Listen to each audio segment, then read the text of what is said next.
You are listening to Unsound Logic with Nico and Jeremy, and it's time to discuss why people don't feel the need to better themselves, or why in general they are refusing to improve.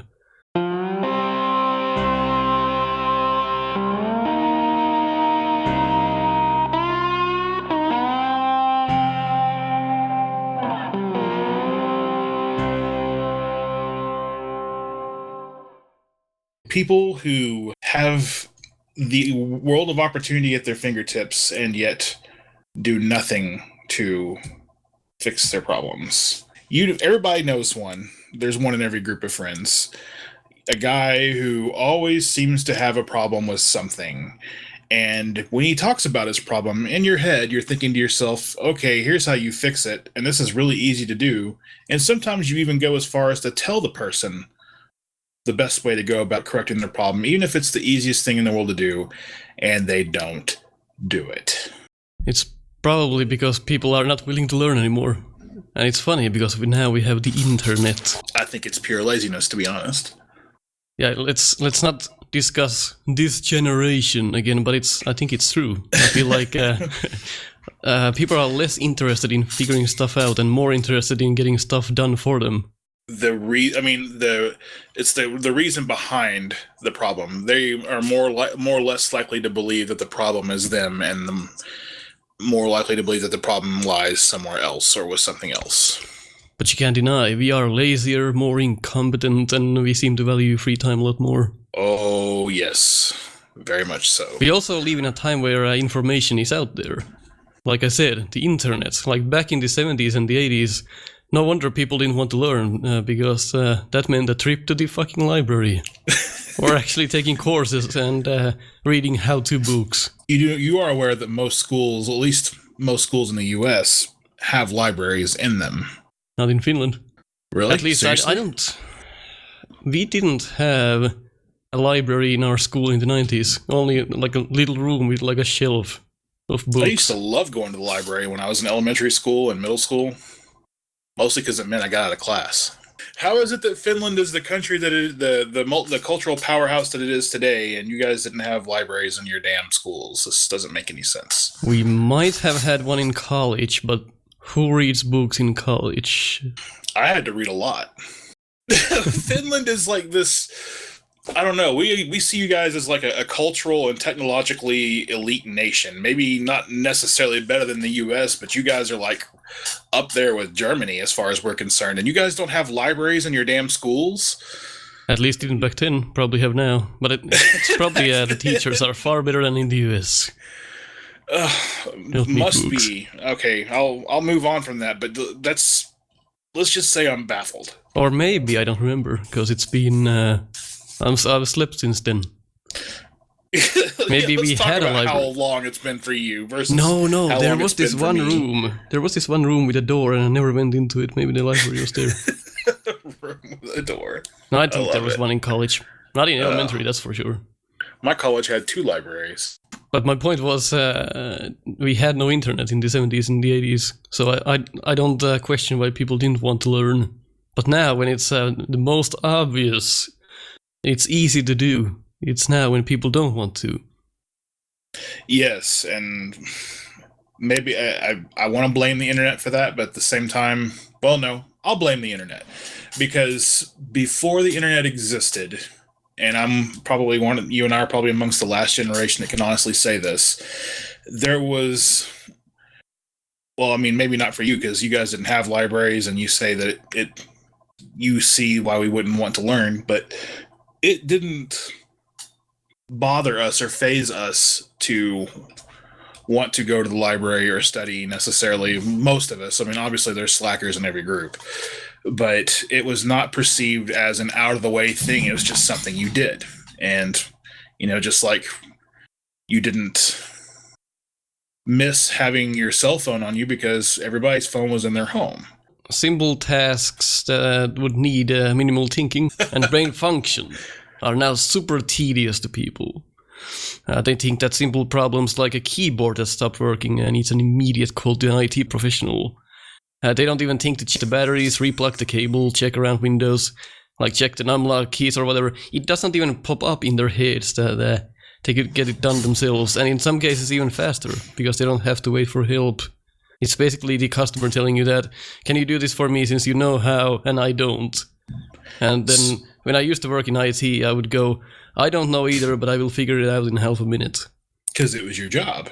Someone not trying to change the batteries on their mouse if it dies. It's not always about me working in IT.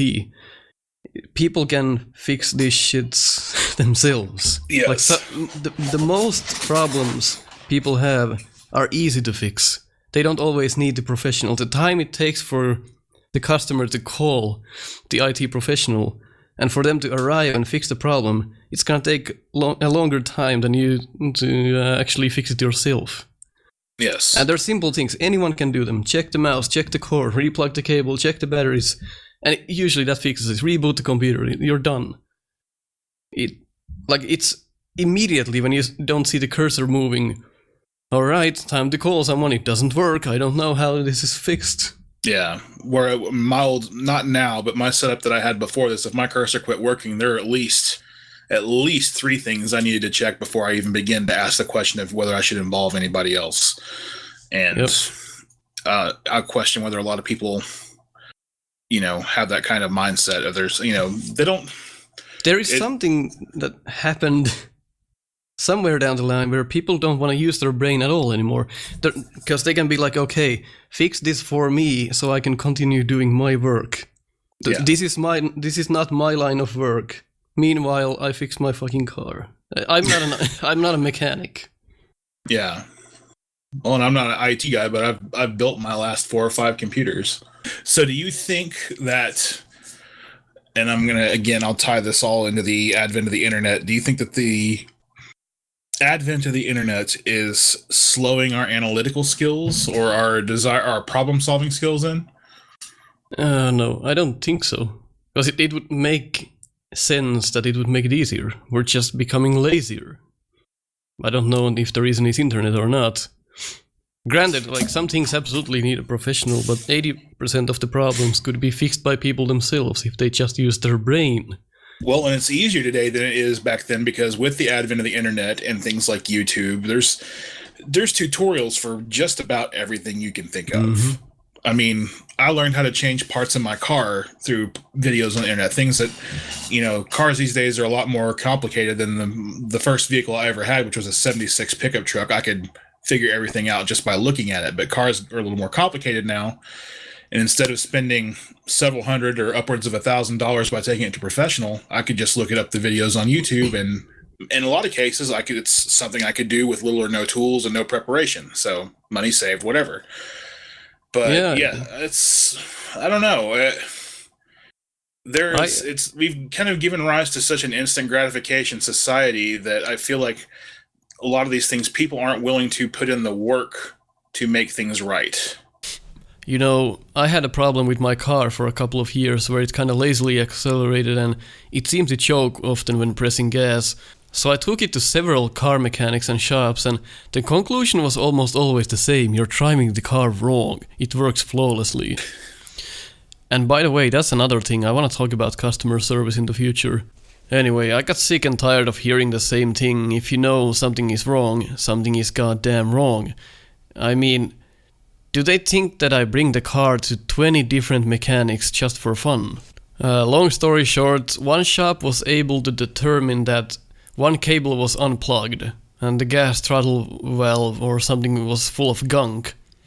So this solved half of the problem, but I figured I'll change the coil pack because they're known to go bad on this model. Now, I know practically nothing about the inner workings of a car. So I spent around an hour on the internet figuring stuff out, like what does it look like, where is it, and how it's attached. So I bought some tools, used some of my own, and I figured out that the spark plug cables are attached to it. So I marked them with numbers, took a photo, took everything apart, and the coil pack was a bit of a bitch to get out, but I finally managed to do it. And I put the coil pack in and put everything back together looking at the photo I took. And man, that feeling you get when the car starts normally after you've messed with it, it's so good of a feeling, and that fixed the rest of my problem. It's only because I put the time in to study a bit and better myself. learn something new to show these motherfuckers that I was right. So since then the car has worked well, and man, that feeling you get when the car starts normally, you're like, oh my works god, right. yes. Yeah. Like it's so good for feeling, and that fixed the rest of the problem. And it's only because I put in the time to study a bit and better myself. Like learn something new to show these motherfuckers that I was right. We have the means to be a far more independent people now because of stuff like that. And so many people don't take advantage of that. I can't, and I really do think it's a generational thing, because I think anybody from our generation or older, they see a problem, and if they don't, if it's not something that they can afford to take to a mechanic or whatever, they're going to look for a homegrown way to fix the issue. My dad was eternally, forever, always tinkering with things. If something was broken, he was always looking for a way to fix stuff or how to, rearrange things or whatever. And I don't see that in a lot of people these days. It's something that has gone missing for some reason. Yes, and I mean, I don't know if it's because, people who have gone before us lived in an age where maybe they were living with less and had to improvise and find ways, or, had to have better problem-solving skills, or I don't know. So do you think we're not getting on with the times? That's a tough question to answer, but I mean, I feel like there's a definite disconnect or a divide. And I mean, I don't think you can necessarily like just draw a line in a very specific place where the people beforehand are one way and the people afterwards are another. But there's definitely a shift somewhere along the lines, and it's been within the last 10, 15 years, where people have made this shift towards an instant gratification kind of society. And if it's not something that can be fixed or dealt with within a short period of time, then it's not worth their effort. And they'll either throw money at the problem or just move on to something else. Could it be a question of raising the children lazily? I fully believe that it may not be the only problem or the only reason, but I think it's a big one. I really do think it's a big one. So if you get everything handed to you when you're a kid, of course you're gonna... Like, what is the reason that you would actually learn and study and do stuff if you think that you'll always get it done for you? Well, yeah, and it starts at a very young age. There are a lot of parents. I don't want to claim to tell anybody how to raise their children or how to be a parent, but there are a lot of things that are very, very obvious that a lot of parents I see give up on their kids way too early. If a kid whines enough, they'll give in and give them whatever they want. Or whatever, and it's it starts. That's not going to help them grow up at all. Not at all. And a kid has to learn at some point that if they want something or want to change something, they're going to have to learn how to do it themselves instead of just complaining until somebody else fixes the issue. It's also a very good feeling to be able to tell others that I fixed this on my own, and this might be your problem as well if somebody else is complaining about the same thing, and you'll definitely get some respect for it. And it doesn't even have to be necessarily like a car issue, or it could be a computer issue, or it could be like doing your taxes or whatever. Which I don't know how taxes are in Finland, but if you're not single, they're fairly complicated here in the United States. It's a lot easier here. Yeah. There are some things that need to be found out, but no, it's not like in the US that is just garbage. It's ridiculous. So it's, it ties a little bit into what we were talking about in the previous couple podcasts. It's people are so prone to just believe whatever is thrown at them on the internet that they don't take the time to do the research and figure things out for themselves. And that's why so much nonsense gets passed around places like Facebook, things that are obviously not correct, but because they're so sensational and they just, make somebody look larger than life for posting it, then people don't really care anymore. You know what the scary thing is? Nobody knows what you would be like if you took every chance and every opportunity that was presented for you to self-improve. You have no idea. No, yeah, we'd probably be living on Mars by now, I think, if that was the case. If you always said, all right, let me figure this out myself and see where it goes, instead of relying on others, nobody knows where you would be today if for 5 to 10 years you had always been trying new things and learning as you went instead of being a lazy fuck. I think our entire society would be different. Yeah, if you don't have the willingness to learn and you don't have the motivation to grow up and better yourself, then you have absolutely no right to complain how your life is miserable as well. You're creating your own rabbit hole. Like, if you always think your life is not what it could be, then where do you think the problem relies in? That's another big part of lazy people that I don't like, and it's actually more what I had geared toward when I was talking about discussing this is, you know, the thing that I cannot stand the most, and I've got a few friends who are guilty of this, they'll come and they'll complain to me, you know, they'll unload on me about their issues, and they'll talk about the problems they're having, and their solutions seem so simple. And I'll go as far as to tell them this, what they need to do to fix the problem or how they can address this. And they're just like, yeah, I just don't know. I just don't see what's, you know, how I can fix this. And I'm like, it's right in front of you. And I honestly think it's mostly because people are afraid of putting in effort. I don't know if I used to have this overwhelming fear of failure. And I still have it to a small degree, but it's faded over the years. But for the longest time, I'll admit, I was pretty lazy, and I was lazy because I was afraid of what would happen if something went wrong. You know, it's the fear of failure kept me from even wanting to try in a lot of cases. But on simple tasks, I'm trying to think here. On simple tasks where the failure doesn't create any bad consequences. Well, let's use your car for an example. Like, say, younger me was developing an issue with the alternator of his car, and he wanted to change it. Although it was a foreign model, so for some strange reason, you European freaks and you Asian freaks stick your alternator on the underside of the car. I don't know why, where it's freaking impossible to get to. And I look up videos or whatever to figure out how to change it, and there's a lot of steps involved. What if I mess something up? What if I don't put something back the right way? What if I inadvertently make the car worse? And see, that's a bit bigger. But it starts with something small. Mm-hmm. And so that, I think, kept me from, when I was younger, from doing a lot of the experimenting and things that I do now.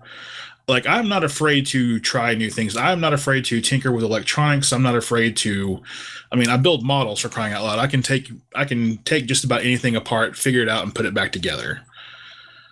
But it wasn't always that way. What people fail to see is that if you can put Legos together, you can pretty much do anything you want if you just put in the hours to study. And I think that's real true. And I used to be like, I understand being afraid. I used to be like that.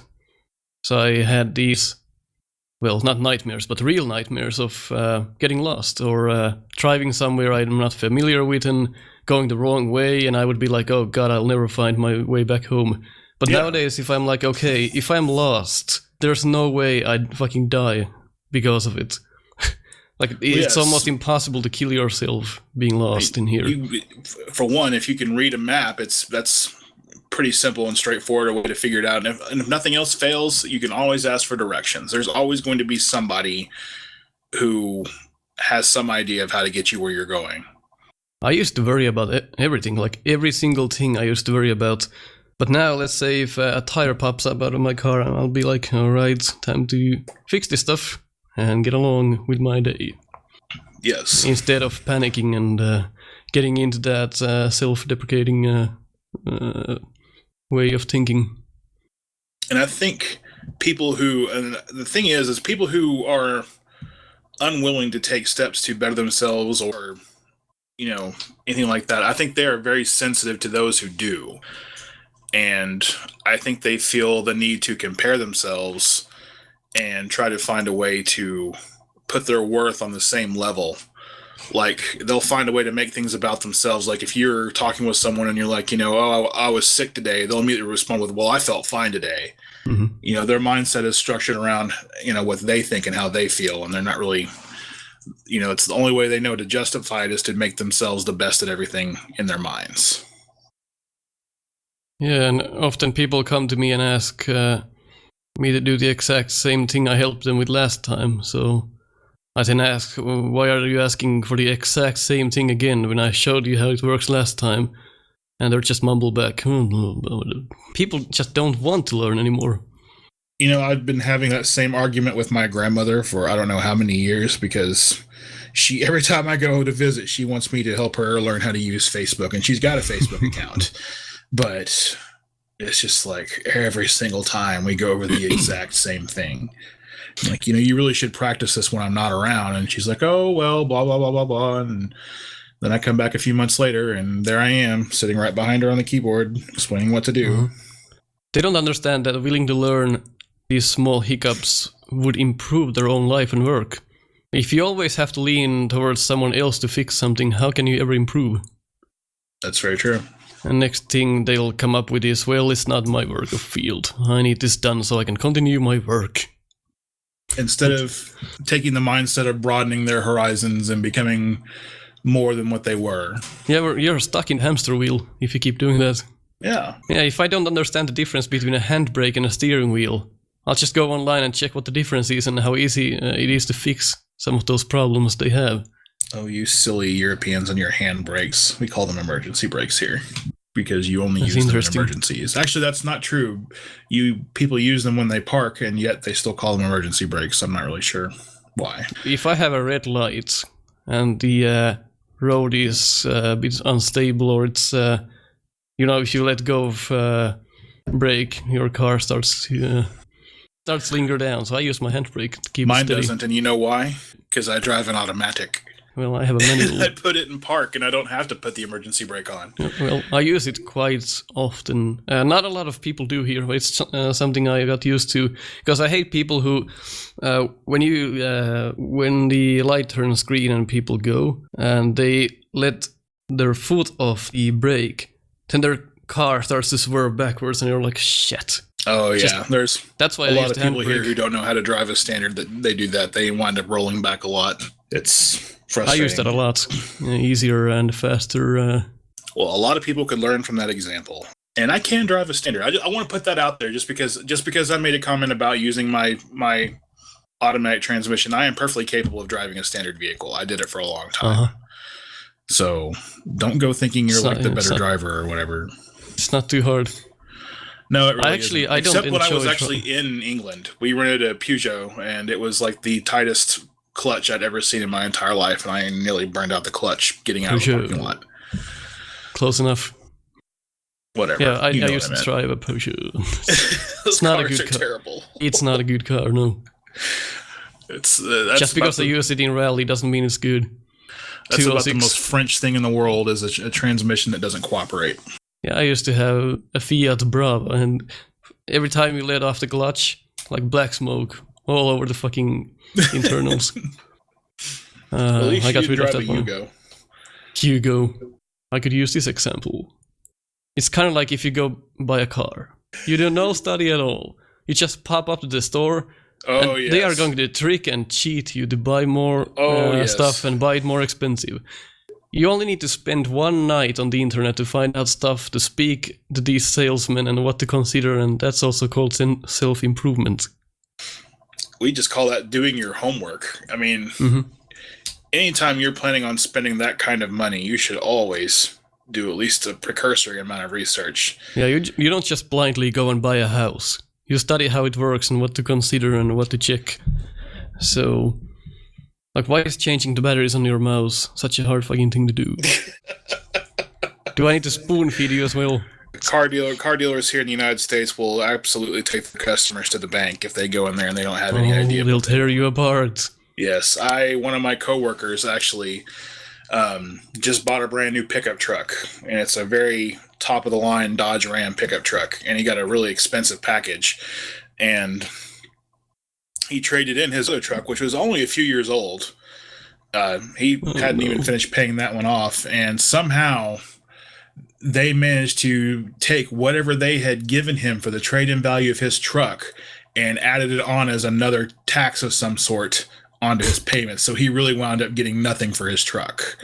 And now he has to make like 2 payments a month, and it pretty much comprises his entire paycheck, all because he didn't take time to look at things and do his research and actually pay attention to what was going on. That reminds me of the Finnish show. They made a lot of jokes, and one of them was that this guy goes to the car dealership and hands out his old car, so they start washing it while he's looking at new cars. And they washed it and cleaned it so fast, they put it back to the garage. And this guy comes around and checks, oh, this car looks pretty nice, it's his old car. But it's been clean and washed, and he's like, how much is this? So he buys his own car back and ends up paying like $5,000. for it. That's the worst case. That's disturbing. You like to not think people are that stupid, but I'm, like happens. Any good joke, there's probably some small bit of truth in the middle there. So someone somewhere probably did something like that. Before I knew how to build computers, for example, I read the manuals, I read the instructions online, and I built them. Sure, I made some mistakes, but that's how you learn. If you never make mistakes, you're never gonna learn. And it seems like in today, people are not willing to put any effort into learning anymore. How are we still going forwards in evolution when everyone is so self-hating and depressed when they don't want to even try anymore? I'm not so certain that we are moving forward, to be honest. I mean, think about it. The Middle East, they're going backwards. We often, being in the police, we often joke that emergency medical technicians, EMTs, we call them people who basically have shut down natural selection. We now, as a species, prevent natural selection from taking its course. We will save the stupidest people from doing the stupidest things that would otherwise eliminate them from the gene pool. I mean, people who's, they're about to jump off the top of a building or something like that, and we're like, no, don't do it. And instead of letting them die after they fall and hit the ground, we call the EMTs to come and get them, and they resuscitate them or take them to the hospital or whatever. And it's just, I mean, sure, we're saving a life, but at what cost? I used to know a guy through my friend who injected themselves daily with drugs. He'd just pop out his belt, wrapped around his arm, and injected God knows fucking what in himself. Oh, and then he would fall asleep in half an hour, and I told my friend that if he ever collapses on the street, I'm not gonna call the ambulance because he has chosen his fate. Absolutely. Like, my point is that this guy was an amazing thrower. He could throw some of the sickest fucking shit I ever saw. And I asked why he didn't pursue it further, and he said he's lacking motivation and this is his life now. And I really had no answer to that. Like, one of his backpacks has such good drawings and designs on it. I thought he bought it like that, but no, he actually fucking remade the whole backpack with graffiti and shit. Man, it was gorgeous. Like, such a shame. My biological father was the same way. He was a very talented artist, and he just basically, essentially drank himself to death. Yep. And I don't understand how people can do that. And I'm guilty of that too, because I had a lot of musical talent, and my first bachelor's degree is in music, and I could have gone on to teach just about anywhere, but I hit a point where I was working on my master's degree where I no longer cared, and I wasted my talent. I mean, I could still play, and I'm pretty good at it, but I just, the impetus isn't there. I could not go and become a teacher now if I wanted to. I mean, I guess I could, but I'm kind of at that point in my life where I can't really make that kind of career change anymore. Yeah, I'm kind of excluding like young people out of this because they still don't know what they want to be. Yes, and what they want to do. That's different. If you're in high school or whatever and you're still figuring things out for yourself, that's, we're not talking about you. So don't take that away from us. We're talking about people who have... Babies. Yes, the ones who've had their opportunities and have squandered their opportunities and are now living in mom's basement or wherever else in a shack somewhere. And, people who won't even go and get a job. There's so many homeless people around here that, they stand on the corner next to McDonald's and ask for handouts when McDonald's will hire just about anybody. Literally, just about. If you can fog a mirror, McDonald's will hire you. And yet it's better for them to stand out on the corner and ask for money instead. They might make more that way. I don't know. There's some people who've done studies who say that panhandlers actually can make quite a bit of money, but I don't understand. I've been studying, and I know I've mentioned this a couple of times on our podcast about IQs, and I haven't been joking. Like, I've been studying a lot about IQ in general, and it seems that people who find that their dream job is working at fast food or driving garbage truck is a lot smaller than, let's say, a lawyer, of course. And I'm not talking about students that, or people who need a job to feel something else. Of course, we will pretty much all climb the hierarchy of jobs, and most of us will spend time doing fast food. But if that's something you settle on, then it really could be the case of your IQ not being high enough for other jobs, and that's fine, because we need people like that. Well, see, the thing is people like that, they don't even call it settling. They call it taking the next step that's necessary for them. Mm-hmm. they call it not being able to find anything better for themselves, or they call it making do. They do anything but label it as a bad thing. They'll find a way to try to turn it into a positive. Well, we need the garbage drivers. Well, yeah, we always need the ditch diggers. You're always going to need those people. Yeah, that's always going to. There's always going to be a need for that. But the way a capitalist society is built is that you take those kind of jobs while you're working towards something better, or moving in a better direction. What is interesting is that people with IQ less than 87 can no longer find jobs because they don't exist anymore. Now, with a modern robot-filled economy, it's hard to come up with jobs for those kind of people. And what pains me about this is that a lot of people have a decent average or even ridiculously high IQs, but they are still suffering from this not willing to learn simple things syndrome when they could have so much more. They don't have their eyes on the bigger picture. No. But yeah, I mean, like you said, there's always going to be a need for the garbage people. There's always going to be a need for the ditch diggers and the sanitation workers and stuff like that. And I don't even have a problem with someone who's decided to make that their career, as long as they try to find a way to make it the best job they can possibly be and find a way to innovate the field, or, still find a way to improve or make it fresh. It's kind of like we all start from the bottom. So we all start from, well, almost all of us. Depends on your relatives as well. Yeah. But even if you're the absolute bottom fast food clerk or whatever, if you show enthusiasm, there is a way to climb up. If every day you show up to work and you show that you care, people are going to see that, and they see you as an opportunity. You can move up to a manager, and eventually you can move on into the corporate level and become a franchise owner or whatever. I know people who've actually taken that step. So that's a very noble thing. All about how you deal with it. If you go to work every day feeling miserable and showing everyone how miserable you are, then what do you expect? And the sad thing is I'm kind of at that point with my job. It's like, and I'm not talking about my police job, but I do another job where I work in the armored car industry during the day.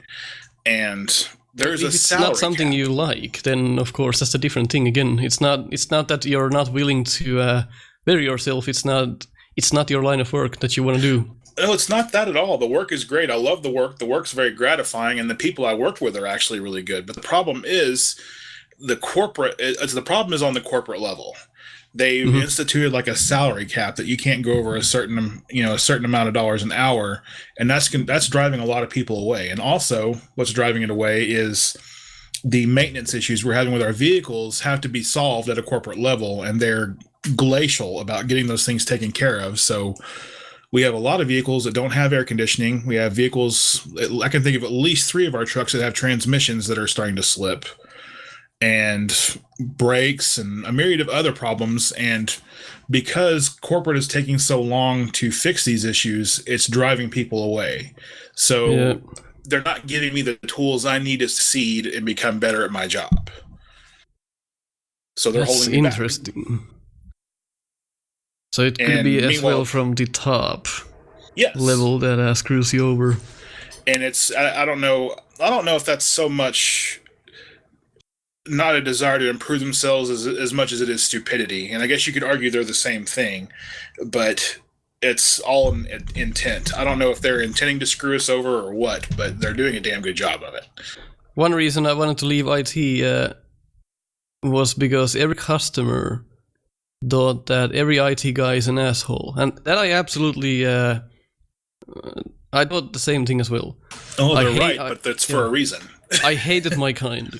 Because IT guys in general, they are all a bunch of fucking pricks. No matter what anyone tells you.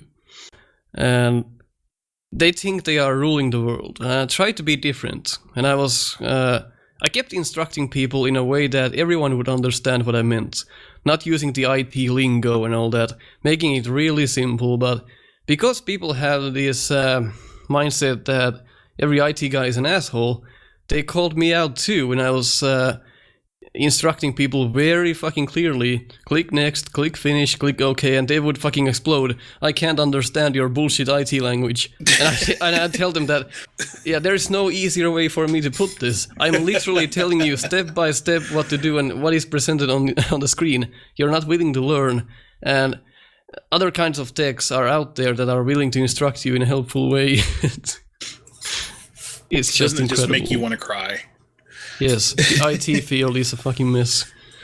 Don't get involved in that. I was gonna say they are all pricks, and that's why, because they have to deal with stuff like that every day on the daily.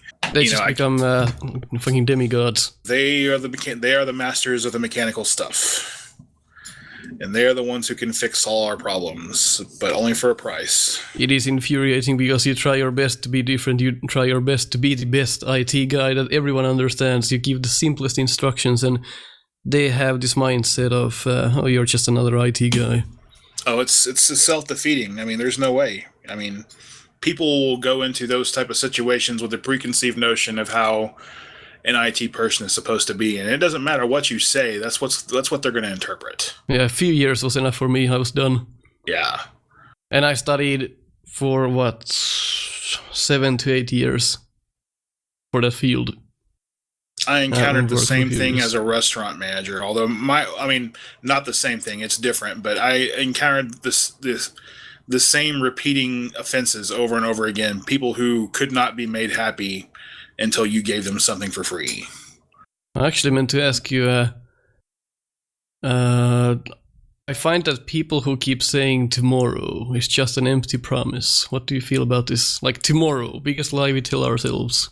Oh, I'm personally quite guilty of that one, actually. My wife gets on me all the time for that. I am a chronic procrastinator. And everyone, like everything we have been talking so far, everyone has done all of these things. Yes. But it's the people who are indefinitely stuck in this mode that they will never get anything done. That's what grinds my gears. Because I see a lot of talent, and people are not using their talent to their best abilities. Of course, I'm guilty of all of these things that I've said so far. Oh, me too. Absolutely, A few times. Not all the time. There's a vast difference. There is the other side of the coin. People who have done something the same way for years, and they are not willing to try new things because what they do works for them. You are stuck in a wheel like a hamster. Just because you know something works well for you doesn't mean that there is not something even better waiting for you to discover it. How can you know if you don't try? It's the fear of new things, like you said. I think what people don't realize is they unnecessarily compromise their own happiness, because the only happiness they can really feel is that what they get from approval. And they care more about how other people see them than how they actually feel. Their worth is entirely extrinsic. It's all superficial for them. Yeah, I used to tell people that, there's better software for this and that, and it would make your workday so much easier, and you would cut like an hour doing useless shit off your workday. But it's so hard for people to try anything new. And if you get people to try something throughout the whole process, they will try and tell you how much the new thing sucks and how it's worse. And even when it's clearly superior, they just want to throw that stick in the carriage wheels so they can go back to being miserable and using that shit software. They don't want to even give a chance to anything new. But if you somehow manage to pull them through this, what seems to be a huge obstacle to them, they start to see how good the new thing is in like a few weeks. So if you just stop fucking complaining and accept help that I'm trying to provide, you do much better. This is even an example where I'm literally helping. It's not about finding better stuff on your own. Like, Jesus, that would even mean more work. Yes, heaven forbid. Well, it's like, remember that time that you briefly switched over to the Adobe software for editing because it seemed like the newer, better thing? And yeah, I was willing to put the time into learning that because I was intrigued by the new settings, and I saw people using it. I'm like, all right, this is pretty cool. So I used it for about a month, and I was like, no, this is not better than Vegas for me. Well, that was one of the situations where you were actually justified in making the jump back to the old thing, but you put in the time to see for yourself why it wasn't a better thing. And I remember hearing you go back and forth on the forums with some of the others about settings and things like that. And you did your homework. You practically tried it and used it in a situation. You found that no, going back to Vegas was actually the better deal, even though Vegas still has its own issues. Yeah, they all have their own issues. But going back to the example I made earlier, it's if you never tried to figure out better stuff, how can you know what is there out there waiting for you to discover it? Yeah. If you never try to learn anything new, then you're never gonna move forward. Even in the case of me trying the new editing software, if I never tried it, how could I know what's better and what's worse? If we take the workplace example again, one guy I follow on YouTube, Louis Rossman, he has some great philosophies, and me and him share the same mindset on a lot of things. And he says how firing people is not mean, but not firing them is. If people are not meeting your standards and are not willing to listen to your advice, or they don't want to better themselves, to learn more, then you really need to let them go. They're not useful in any way, and they will not want to learn, and then they have no place in your company. The higher up guys will always look down on that guy, and the guy will always keep looking up to others. The best thing to do is let them go, and that way they can pursue what they actually are capable of. Right. You have to cut the cord eventually, and it goes both ways. I mean, if you're not willing to cut the dead weight from your own company, then you deserve the success or failure that you get as a result.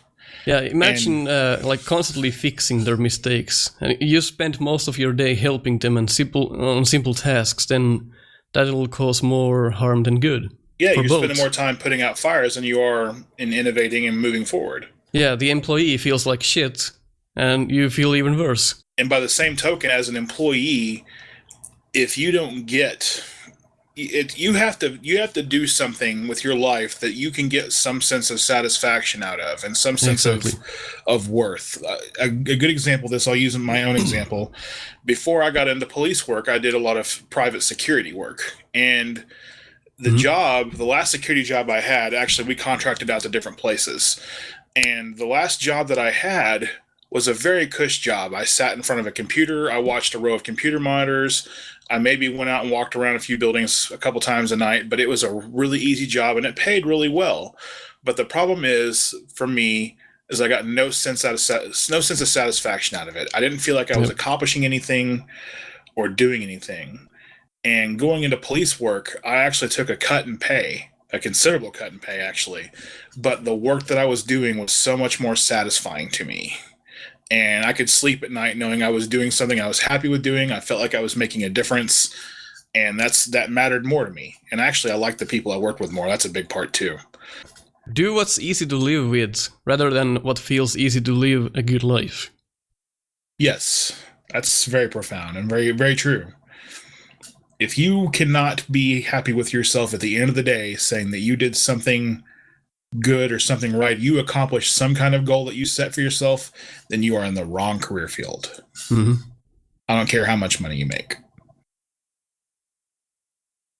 Although, if I were a millionaire, I might be able to put up with it a little better. I was wondering if success has to do with this topic, or if we should think it does. split. If we start talking about the mindset of success, that's gonna take 2 days. What makes successful people? The people who are not gonna get stuck, like we have been talking till this point.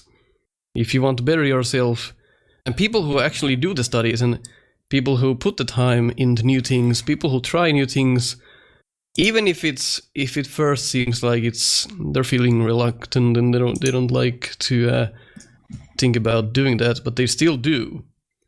That's gonna help you in life. Yes, it's all about drive. I have a cousin who made some not so responsible decisions in her life, and as a result, she was the mother of 5 before she hit like 23 or 24.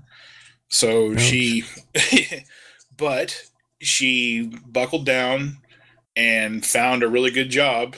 You know, she spent a lot of time studying and practicing and working on things, and she managed to get a really good job for herself. She lost a lot of sleep for a couple of years there, but where she is now, they have a really nice house. Her husband's still a bit of a shit stick. I don't like him, but he's, from what I understand, got a pretty good job too. So, you know, they finally managed to get on their own 2 feet, but they had to struggle for a little while. That's where the problem lies. A lot of people don't have the drive necessary to overcome the struggle. They don't want to go through that dark period before the better days come. Yeah, I think that's when you were talking about the fear Yes. people have. That's very true there. They don't want to take any risks, but if you never take any risks, then you're just going to live the life you have now. Bettering yourself is an investment.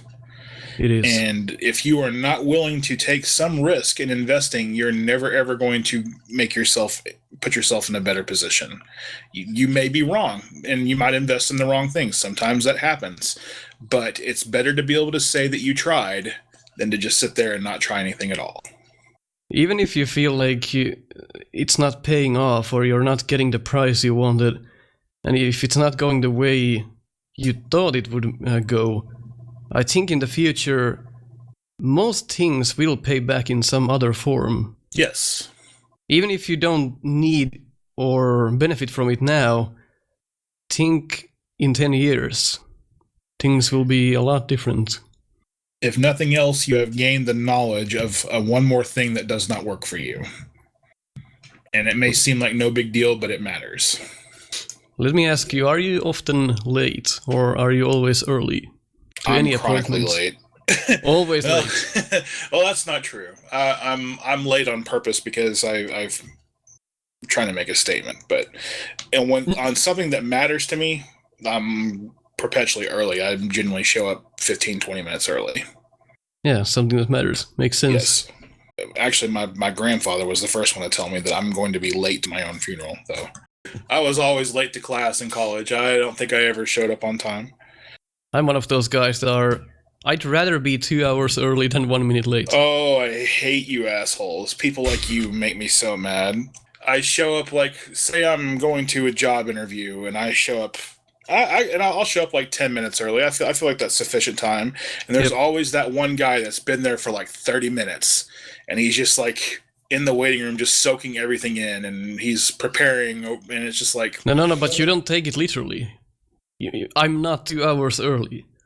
No. I'm 10 to 5 minutes early. But my point is that I'd rather be 2 hours early than 1 minute late, because being late is disrespectful for the other side. Well, yes, it is. You're basically saying, I don't care about this and I don't care about you. That's why I'm late. It's also not an excuse, being late. There's never an excuse of being late. Or the train was late, or the bus was full. They're always late, they're always full. You have no excuse. Well, Take the earlier bus. There are things that cannot be necessarily accounted for. We would... In the insurance world, I believe they just simply refer to those as acts of God. But of course, a lot of the guys that I used to work with when I first started working the armored car job, my partner was perpetually late. He would always be 10 to 15 minutes late. And he would always come walking through the door with some excuse about how his alarm clock didn't go off, or he got caught by the train, or had a flat tire. I mean, he literally had a brand new excuse for every day of the week. And every last excuse he gave was something that could have been planned for or helped if he had simply done something a little different and prepared a little better. I think we also rely on technology too much on those, because we had an important thing to do in Snapster a while ago. So I usually set 2 of my phones down. Oh, yes. This was probably an act of God, if you will. And I set one of my alarm clocks as well. So I had 3 alarms and 2 alarms on both phones. So none of them went off. None. And I checked my phones later and I was like, oh, all right, what the fuck happened? So it said, alarm set through Monday to Friday. And it was Sunday. I was like, okay.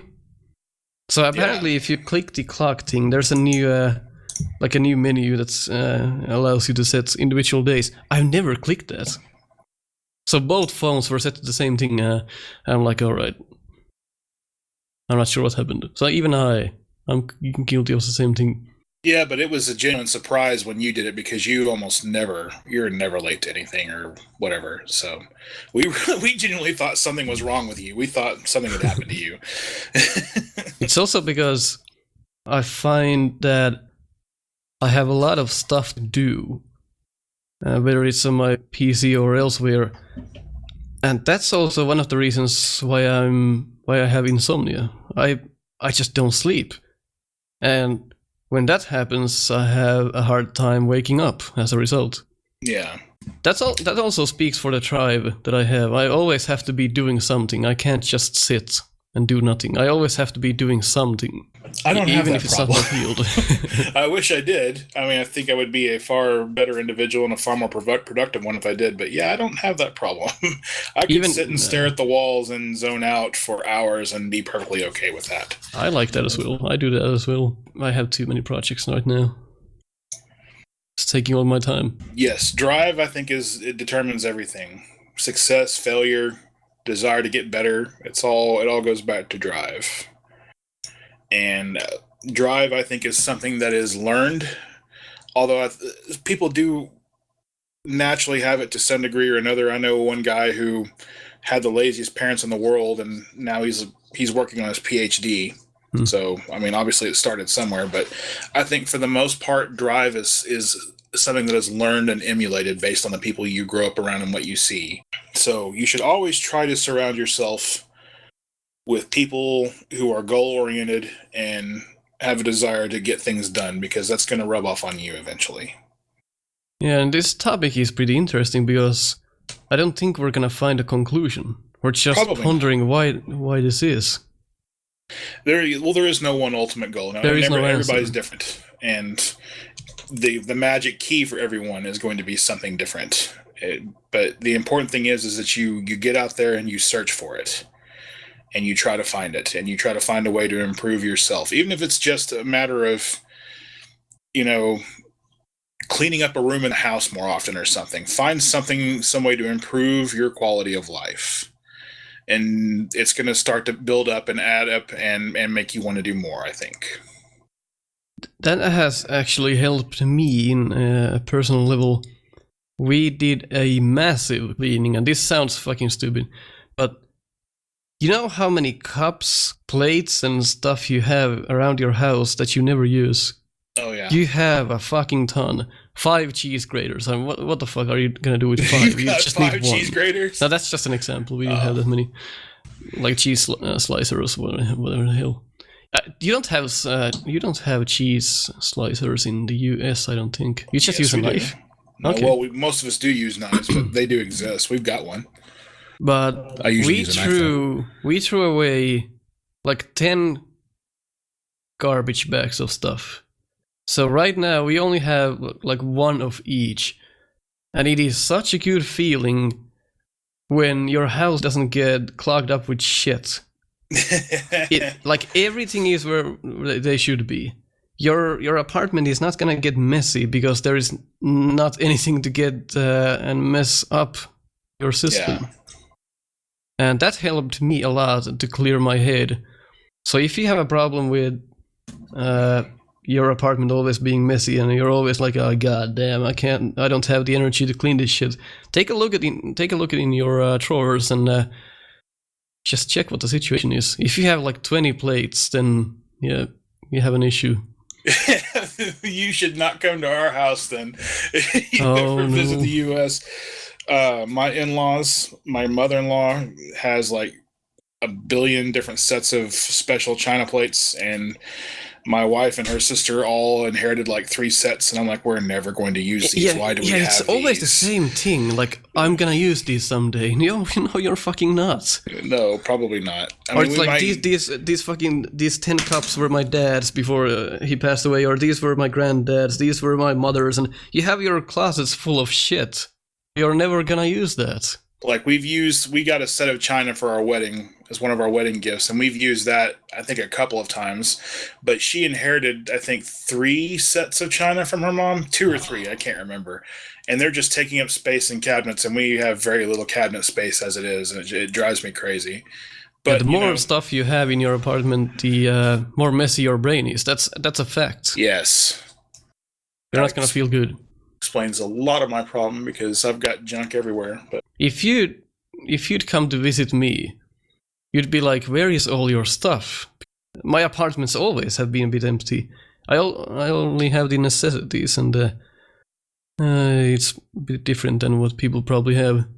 But it clears your head so well when you people only in the have the US stuff are you more need. materialistic, I think. Same here. We have the same problem. Our parents have a fucking hoarding problem.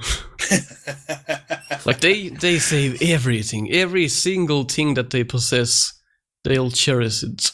I don't understand. Where does that come from? I don't know. Every household of the last generation, people who are now value 50. to things, and Yeah. But there's so much stuff. You can't even go to your parents and open a door. No. Everything flies down. It's not as bad as it used to be. My grandmother has taken a lot of her stuff, and she's cleaned house a little bit, but there's still a lot of junk there.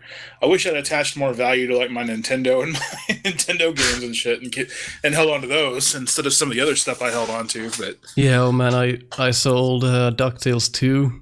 Oh no! Yeah, the complete in box. I sold a lot of NES games, but I got some of them back.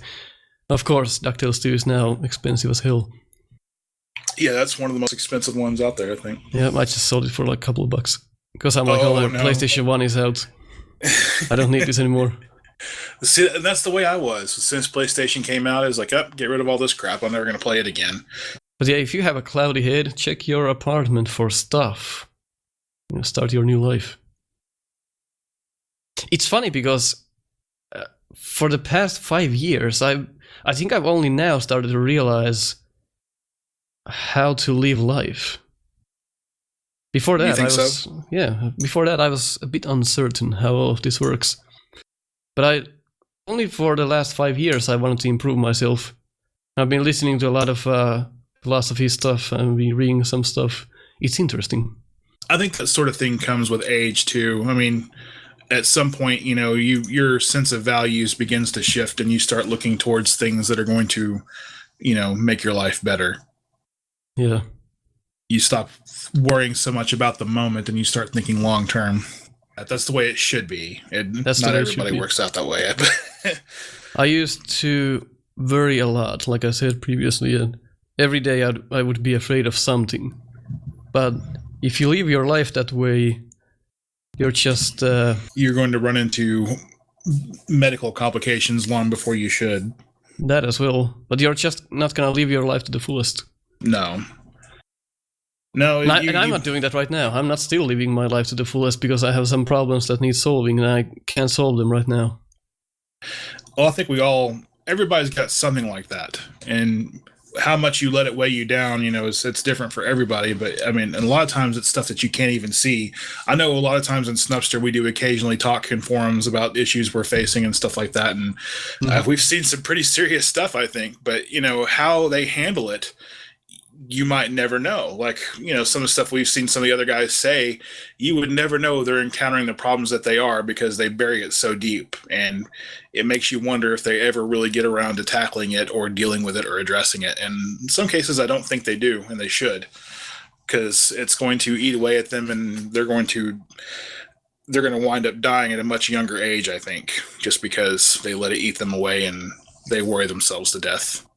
Yeah, that's been my problem as well. In the past. Yeah. I still have stuff like that. It's I think it needs the correct time to tackle it.